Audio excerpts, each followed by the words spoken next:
Shalom, shalom, Shalom, Ross. shalom. Wait, let me just. So you're saying something about the minhag yesterday in the text or something? Yeah. Do you want to talk about it or no?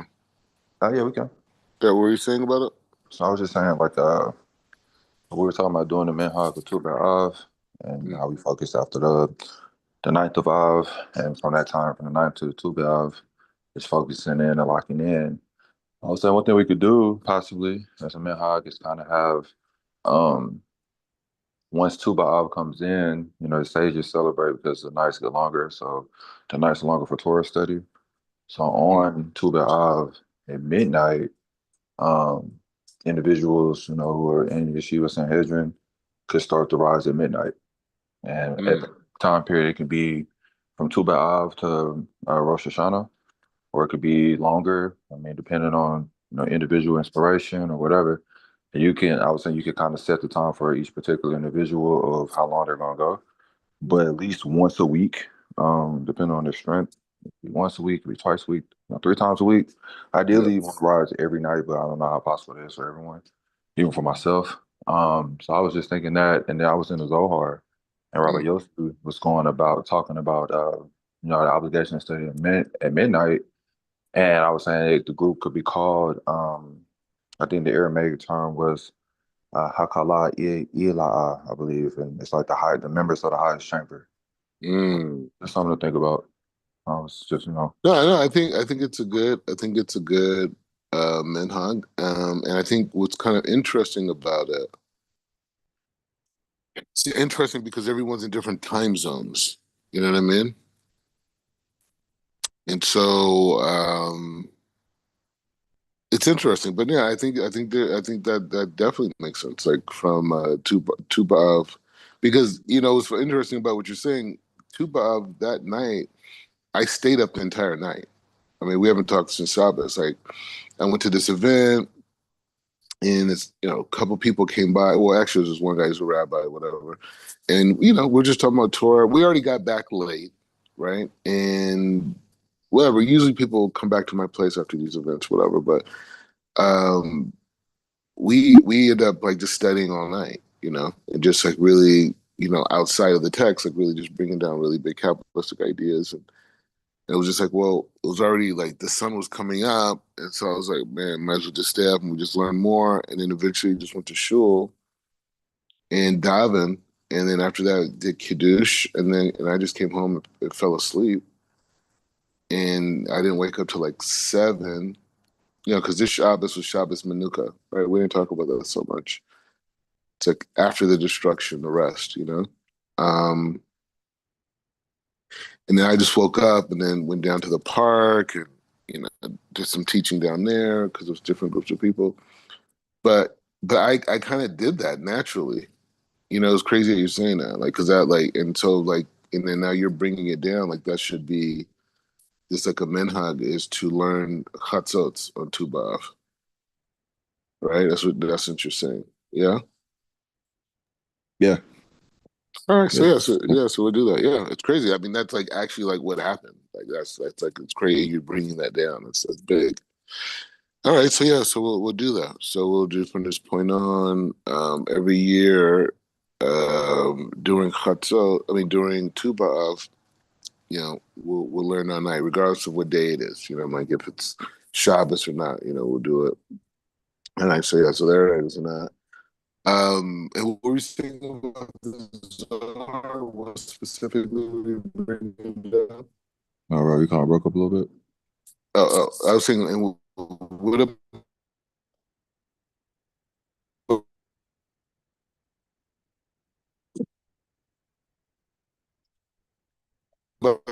the Zohar? What were you saying about that? I was saying it's brought down in Uh-huh. Parashat Vayechanan. Mm. Ooh, it's hot.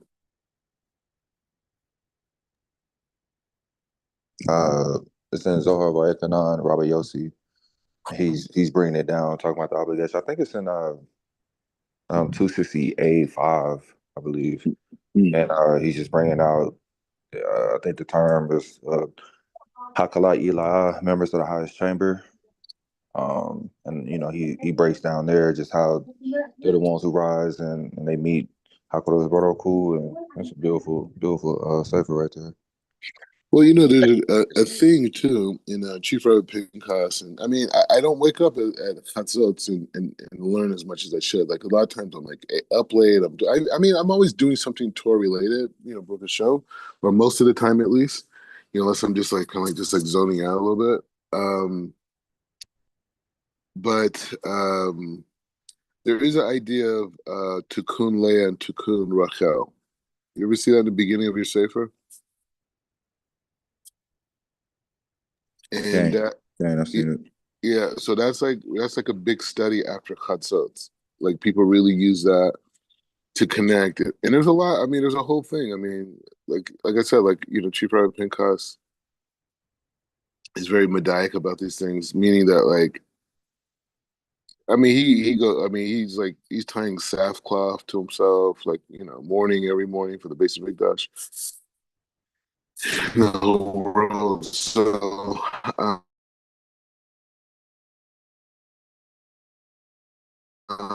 he's there.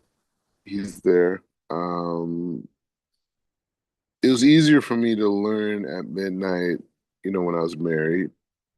Now our activities, I mean, it's less like, but either way, we're learning nonstop, bro. But and the thing is, too, it's like one of the things I was thinking about, over yesterday, I think maybe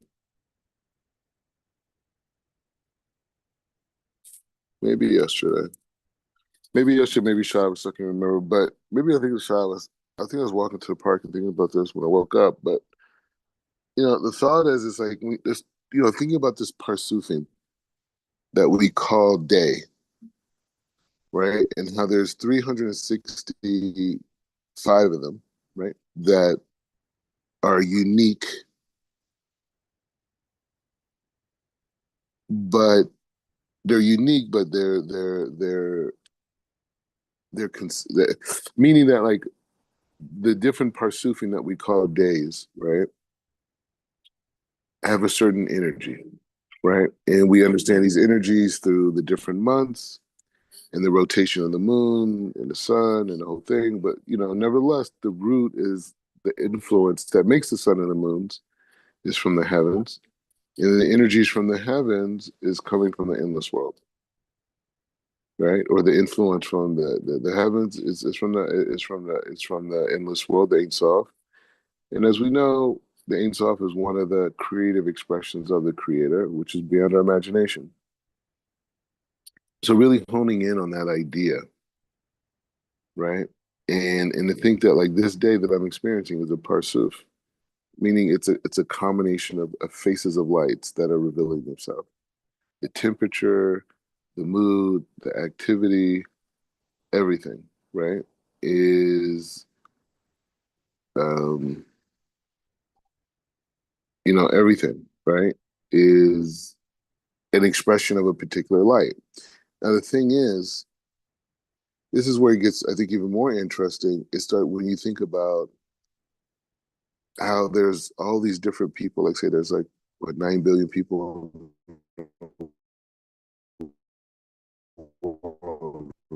right? And that person is unique to them, right? Like you know, you guys have families, right?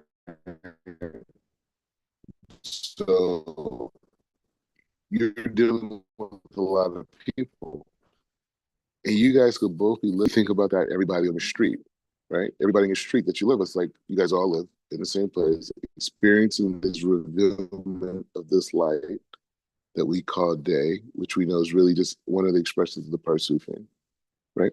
And you guys are all experiencing this together, but in a completely different way. But the way that you are particularly experiencing it and they are particularly experiencing is a combination between a certain amount of light that Hashem wants to reveal and a certain amount of light that Hashem wants to conceal, right?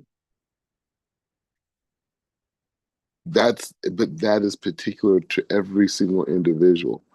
right? The same amount of light that needs to be concealed for you is not could maybe destroy another person. They couldn't even handle that reality, right?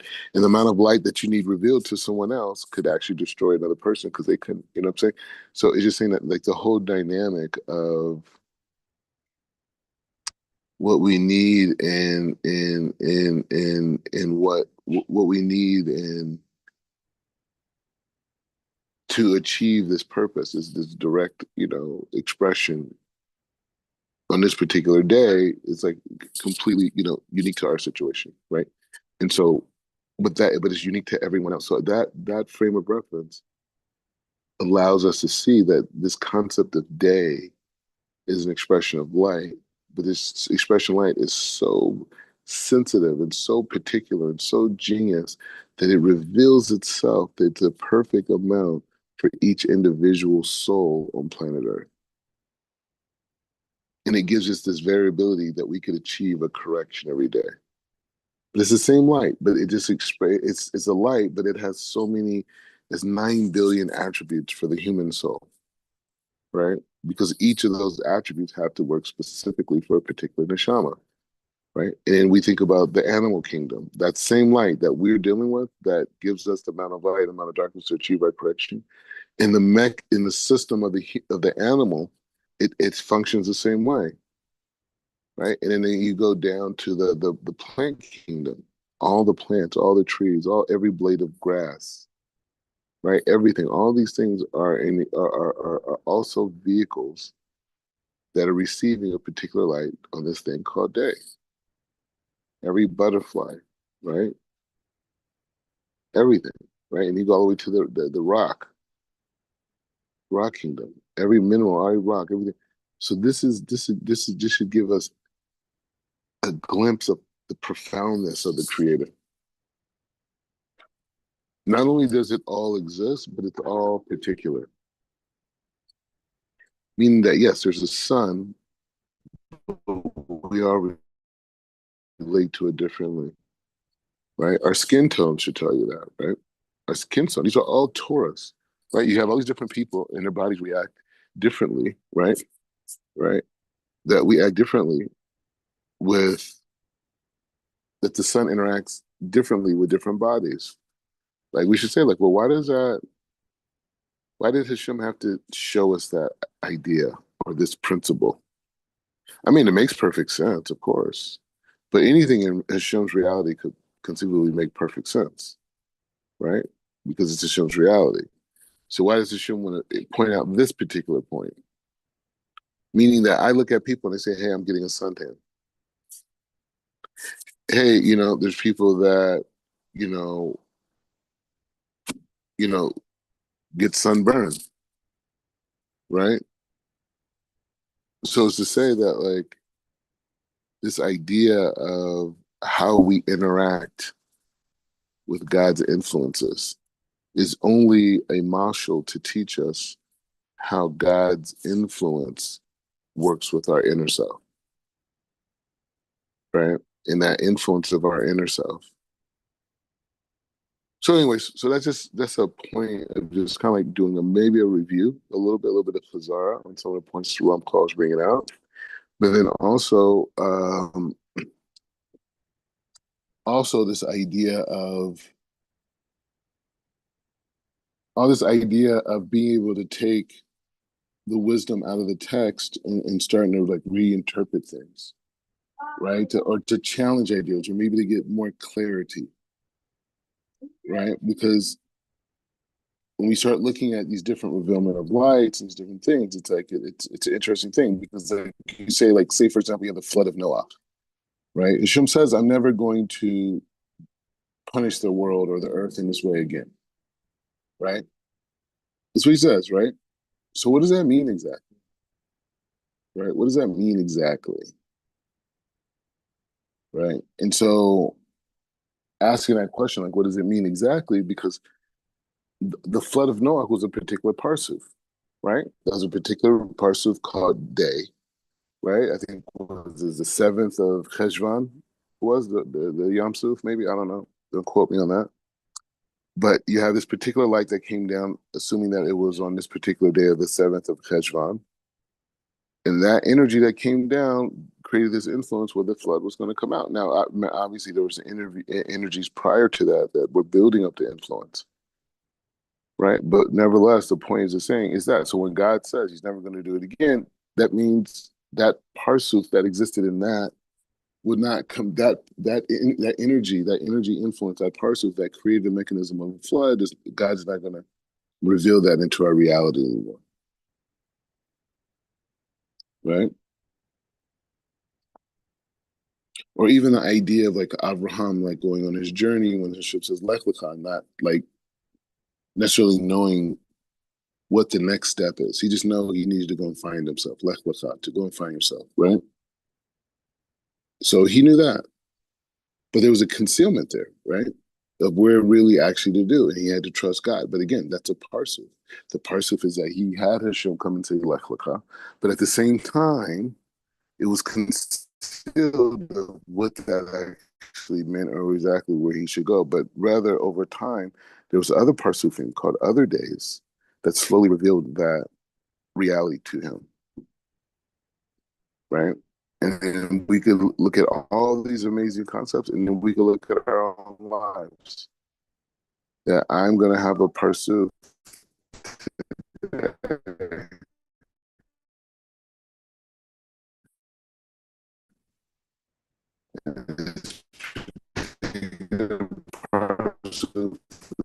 a certain level of revealment, a certain level of concealment. Some challenges, some support, this yin and yang, this concealment. If I am aware that I can utilize this day to my advantage, right? Like we know certain days of the year we do certain things. We know that. Why? Because of the energy. We know there's certain times of the year it's favorable to go to court with people of the other nations. And there's other times where it's not in our favor because of the way the galaxy is aligned. So that's where we're at. We're at that place of like revealment where we're at that place of revealment where we're now looking at days as things that are structured and designed in a way for us to utilize to become closer to the source. Or maybe even that's not necessarily the best way to say it because really the source is inside of us. So the day is there to compel us to bring out what's already inside of us. The Christian approach is that everything's outside of you, right? So you got to go and find the Lord. The Lord has to find you, and it's this whole physical experience and it's emotional. No, the Creator, you are an expression of the Creator. You're Parsuf. No, no, come, right? You are a Parsuf, and your Parsuf is cloaked in the soul. And that soul, because of the sins of your ancestors, the soul, evolved into not the soul itself, but there became an involvement of another cloaking around the soul, which is what? The physical body, right? So that's what we're working with, right? We're working with that idea of saying like this is the world that God created. So the idea that anything is outside of me is illusion. I have everything that I need within me. I just have to bring it out. The world of consumerism says no, you have to chase it. It's outside. You gotta get the new iPhone. You gotta get the new girl. You gotta get the new house. You gotta get a bigger this. You gotta get a more new barbecue. Pit. Or something, right? You gotta do it. And so from there, you get the good, right? God forbid you don't have resources. Telling people that over and over again, right? If you don't have this, you only have bad. And how much crime does that create in the world? Or not in the world, but in America specifically. Whereas people who have enough money to eat, sleep, everything, right? And much of the violence is for more. It's not like if I don't eat this, if I don't get this food, I'm going to die. Or if I don't steal this, or if I don't hit this lick, I'm going to die, right? No, it's like if I don't, I need this because I need abundance because I'm not happy unless I have abundance, or something that appears to be close to abundance. So again, we're working with this reality.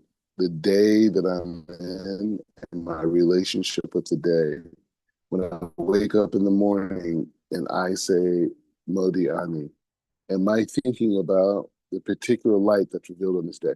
When I'm thinking God, am I thinking God that He gave me life, or am I thinking God that He has given me a life that I can understand what the day is for and how I can utilize the day? How I can utilize the day to propel myself and to bring things within me out externally, ultimately achieving my purpose in this world. The day is our friend. The day may show us that we don't have money. The day may show us that we have tons of money. The day may show us that everyone loves us. The day may show us that everyone hates us. The day may show us some people love us, some people hate us. Some days show us that people are disrespectful. Some days show us that people give honor. The question is, how do I respond to what this person, to what this face is showing me, or these faces? Because that's what the day is. The day is an expression of light that comes from the Ein Sof. And everything that you see in this reality, its desire level, everything about it is an expression of this particular light. And you notice that every day is different. The weather's different, the personality, the people's moods that you deal with, everything is different. So how do I get to this place where I'm using my day correctly? Okay. And another point to look at too is that when we analyze the Torah in general now, right? When we're hearing about things that are happening in the Torah, you're hearing about a parsif. When you're hearing about the Jewish people being, and being blinded or being fighting with each other, or loving each other unconditionally, or whatever the challenge or the sequence or the event that happens, that is a particular light, right? And some of those lights are so powerful that we have to take a step back and really prepare to receive it. That's what the Yom Tov is.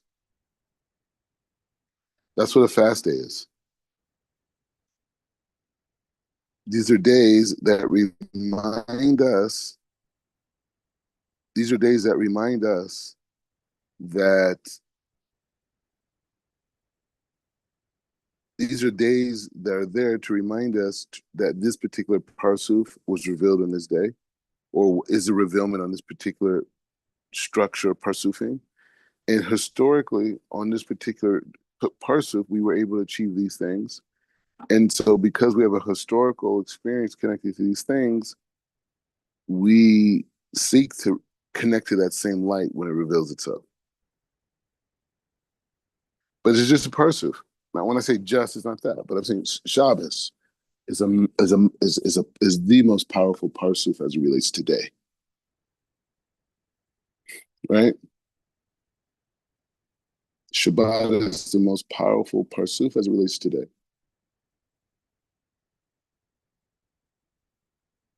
There's days, right? And every day has a particular energy. Shabbos is the most powerful. It encompasses all the lights and additional lights, right?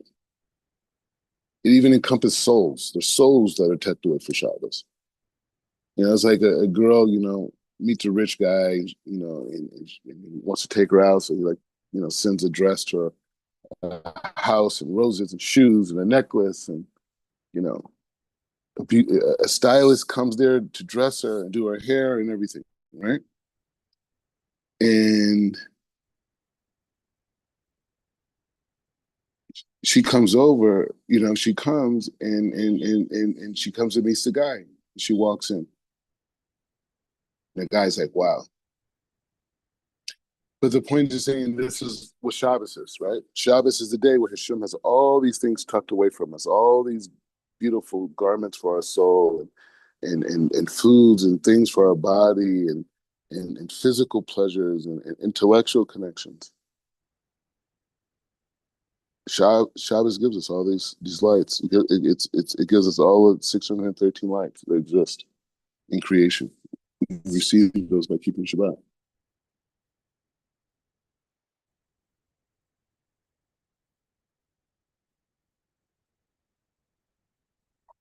So these days are relationships. You have to be able to maneuver, right? to understand the differences, the different flows. All right. So let's just go a quick review on what we've been learning on chapter 16 because we have not been able, to. Okay, I think we can start here. Okay, so it says, okay, Vahinu ki so Yored ala lemata bechecha. She says, in other words, the light descends with great power all the way down to the bottom. When a given light has to make one or several levels, it descends flawlessly without hindrance without hindrance, but rather with great power. So it's kind of like, when you see the power of a waterfall that's really high, right? The water just starts coming down and it comes down with great power. Same way with the light above, right? Another thing God's teaching us, right? That's Torah, waterfall's Torah. How do we know waterfall's Torah? Because the same way that the waterfall functions as it relates in the Lamazeh, it also functions in the world above, along above. We got to see that the world is teaching us Torah. Trees, nature, everything's teaching Torah. Why is it doing that? Why does there have to be a waterfall? We shouldn't just say there's a waterfall. Why is there a waterfall? What can we learn about God from the waterfall? Why does water have to be functioning this way? Why does it have to be in a stream? Why does it have to be in a river? Why does it have to be in a body of ocean? Okay, he said, then it ascends again, leaving behind what it leaves, a trace, a remiss of its radiation. So he's explaining how this tremendous amount of light enters this world with such power, and then it goes into these different stages of progression, right? So this is because what descends is actually light of the Ein Sof. See, blessed he and for all the lights emerge from him.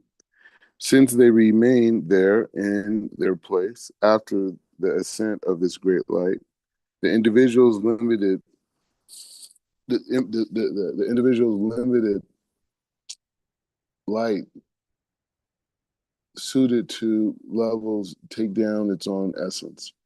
When great light returns to its source, this part remains. This is what creates the bond connecting the light themselves with the source. All right.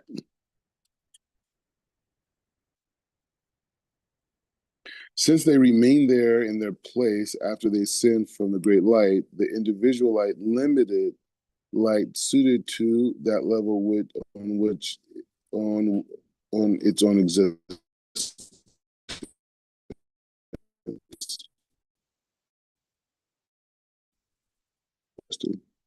This is what the great.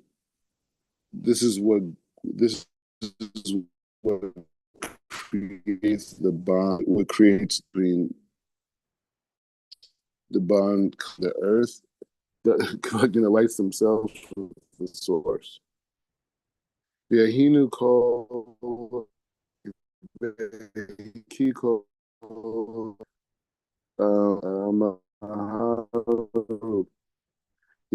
every branch is rooted in its power, the power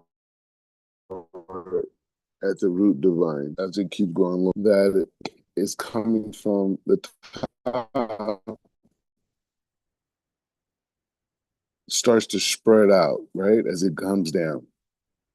Right, only even a small opening for the waterfall, but as the water descends, it starts to spread out, right? And so this is what happens when the spiritual light comes.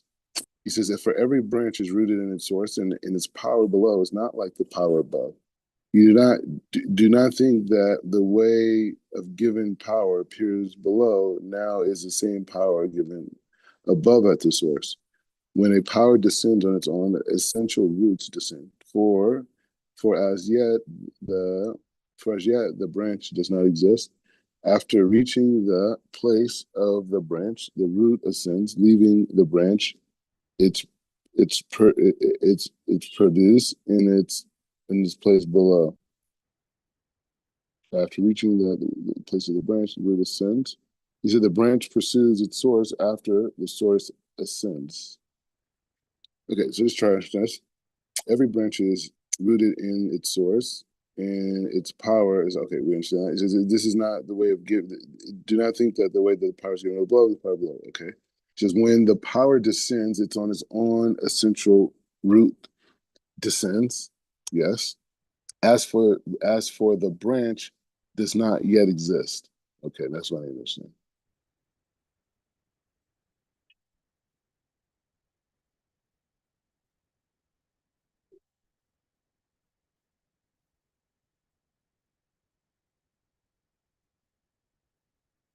Okay, he says the power descends on its own essential root. Essential root descends. Okay. As for the branch, does not exist yet. After reaching the place of branch, the root ascends, leaving the branch and its products in its place below. Oh, that's interesting. And the branch pursues its source after the source ascends. Eliyahu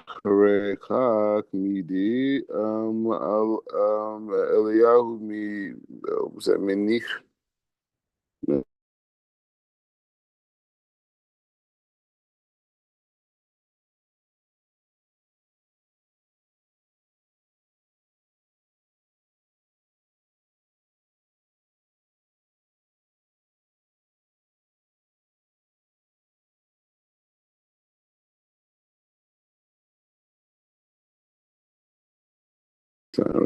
So the Acharechak, the easiest way to kind of like maybe understand this idea. So what he's trying to do is he's trying to show this eagle component, right? How does light come down with such great intensity, and it gets lower and lower, less and less of an intensity as it comes down, but has the ability to reconnect to that original source of power. And how does that work? And that's what he's going into. And this is in essence, what he's explaining here is how all the life force of the creator comes into this world and leaves. This is why trees grow the way they do, and the leaves get old and they wither and they move on. He says afterwards, as it ascends, it leaves down to its place below in question, while the light itself goes up. This is when he says this is when it makes it to. He says this is when it has to make levels. The light descends with the power, and then is okay. When this is when it has to make levels. After okay, so listen, so he says after it ascends, it leaves down in its place below. The level in question, while the light itself goes up. He says the given level remains there, built in its own place and structure, and then goes on the case for all of them. So it's kind of like the idea, the way you could say it like this is like,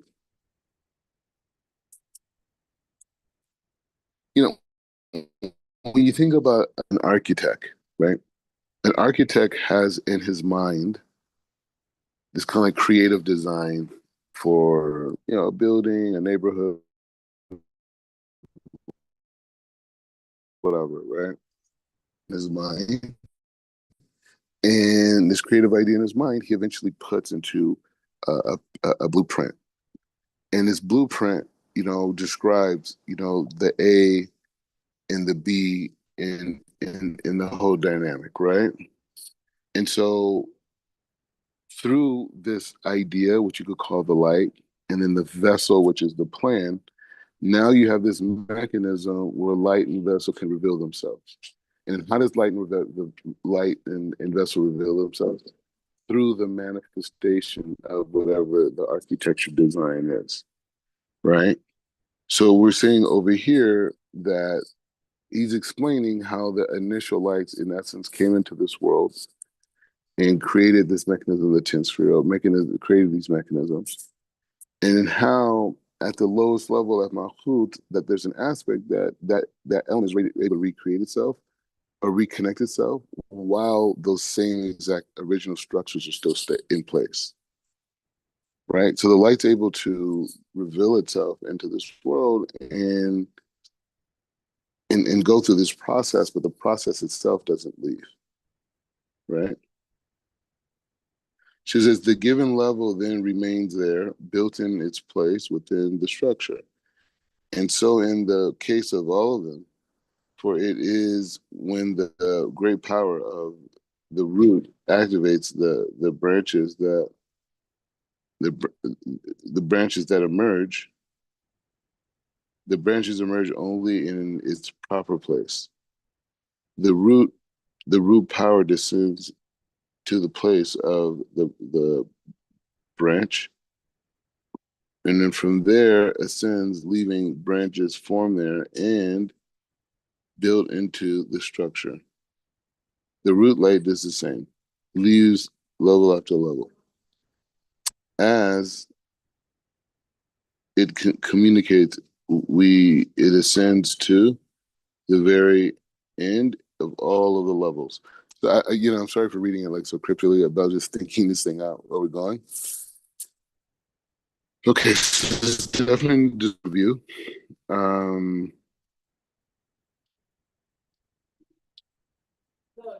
so he's referring to like this basically how the like if you could hold a tree upside down, right? And so the upside down part of the tree would be like the root and the seeds of the tree would be at the top, right? That's what you would see clearly, but they're concealed, right? They're underground. And so he's saying here that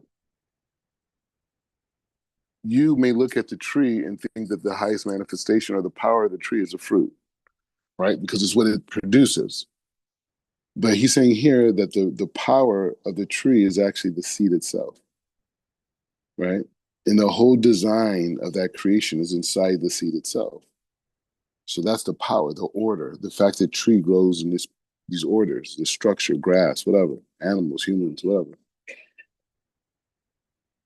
So he's going back and saying like, hey, guess what? Like look at what's happening here, right? Right? Look what's happening here.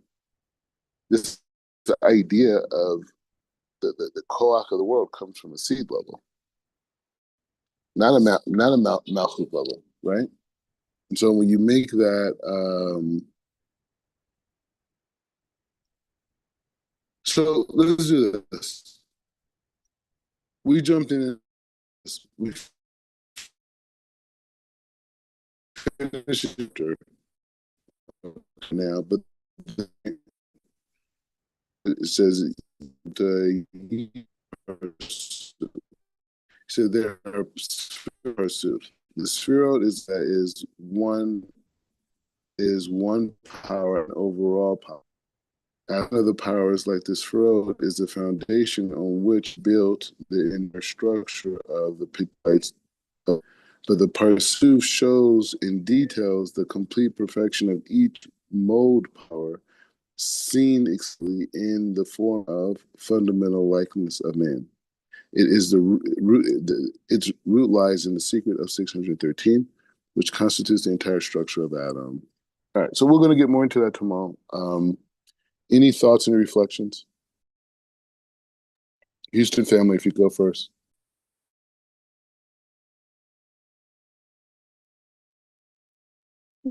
So, Baruch Hashem. Um, I think that the biggest take of this, even for me, is the just the aspect of also framing the whole day, that the day, the Yom, is a light that is structured, and from that aspect, it gives us more of an ability to be able to maneuver correctly, with wisdom, uh, throughout the day, and also to be aware of the fact that I can actually observe and learn the true essence or should I say I could say the true essence of what this day is trying to relate to me and relay um, to my family. And so, you know, as as we continue, there is, and you said something. You said, there's certain things that you can do and certain things that you can't do. There's certain like almost like doors that are open and doors that are closed on these certain days, and we know that through observation of through agriculture. You know, like for example, I remember a few springs ago. Matter of fact, no, let's see, it's been a while. It's been a little while. Um, I remember the first time I started planting purple hull peas. Okay, as far as a crop, and I remember I went out and man, we planted it, and I remember we when we planted it, everything was going well, and then all of a sudden rain came in. When the rain came in, it washed all the seeds up. It made the seeds protrude out of the ground, and so it was like kind of sitting on the ground. And then I was like, man, what's going on, And because at first I thought that it was like some animal had, but it was the rain, and the soil wasn't ready to receive them yet. And I spoke to an elder. I was talking to an elder. This man was probably 75 something years old, and I told him what had happened. And he told me, he said, "Listen, you want to wait? You want to wait until April, and you want to wait. And when you plant them, I want you to plant them 4 inches deep instead of two. That the instructions say. Plant them 4 inches deep and plant them in April." And I said, okay. And so I did it. And I had a bump. I mean, I had purple hell peas everywhere. It was beautiful. The crop was just well. And so just looking at just that aspect that, man, you really need to know what you're doing. You really need to know how to master these lights. And when I say master the lights, I mean master the wisdom and the understanding of restriction and the ability of action of moving forward. So Toda.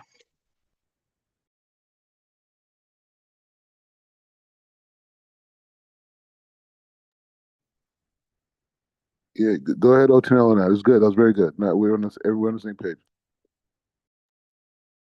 Baruch Hashem.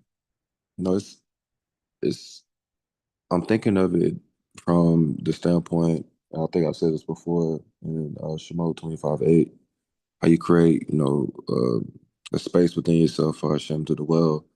And, it's explaining how these lights emerge, from beginning to end and end to beginning. Like Keter is Malkut, Malkut is Keter, and all is one. So one of our goals in life is to reveal, the perfection of Hashem through the illusion of imperfection.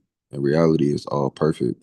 So I'm kind of looking at it like when you create this space within yourself by conducting yourself appropriately, by aligning these Sifirot, the Parsufim within yourself, working from Keter to Malkut and all the sub levels in between, you allow this light to not weaken but stay and strengthen.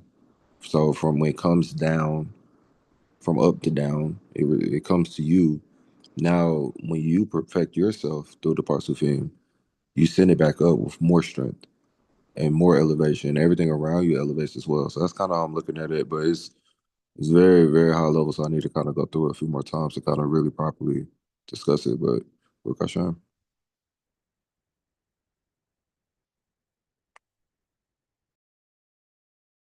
Yeah, so I would say, so does this get, tomorrow, the classes I think we're going to go into now that we're going to go into the particulars in the Sphero, is going to be very expansive. So, just prepare for it, that type of thing. Maybe even do a little bit of review on 16. Because I think once we go into because we've had such a build up to this idea of Sphero and Parsufim, we're going to be able to see reality in a whole new way, after this next chapter. So it's just important to prepare for it. And always good. We're back on schedule.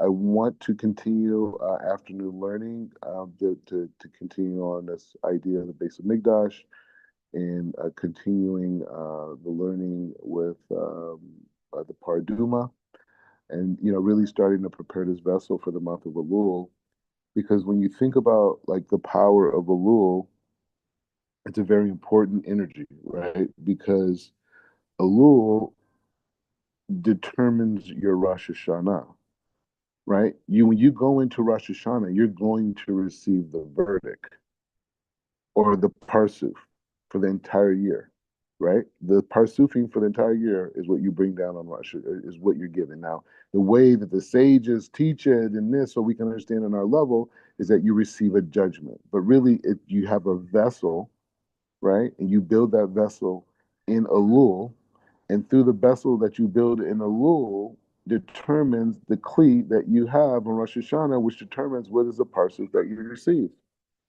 right? And so the point is just saying that the month of Elul is the time where you create your destiny. It's the time where you create your parsuf, right? That's what it's about, right? It's at that time, right? So we want to prepare for that. Good health, everybody, protection, right? So we start preparing that, the men, specifically the men, we start preparing that now, right? This is where we're at. We're preparing that now. And we have to understand what is the purpose of this month, right? This month that's coming a little, it's all about tshuva, right? So we're going to start learning the laws of tshuva by Rambam, right? Which everyone does. It's a classic. Everyone learns the laws of tshuva, but we're going to learn it before we get into Elul, or we're going to at least start the process. It's a big book, okay? But we're going to start learning that process of tshuva before Rosh Hashanah. We're going to understand what all this is. So when we jump into Elul, we're off to the races. We're in the right kavana. We know where we're at. We know what type of work we need to be doing, and we're clear. So this is the time to prepare that, and because we need to have enormous years coming up, right? Like it's not people got to have children, people got to get married, people have to go to new financial levels, people need to have even more protection around them, more spiritual protection. We have to have supernatural years coming up, right? And so the only way we can do that is by bringing a particular light into this world, and that's what our preparation is. So, Bavada Shem, we'll figure it out this afternoon. Worst case, tomorrow. Tomorrow we'll start the afternoon, but I'm pretty sure we'll do something this afternoon. But either way,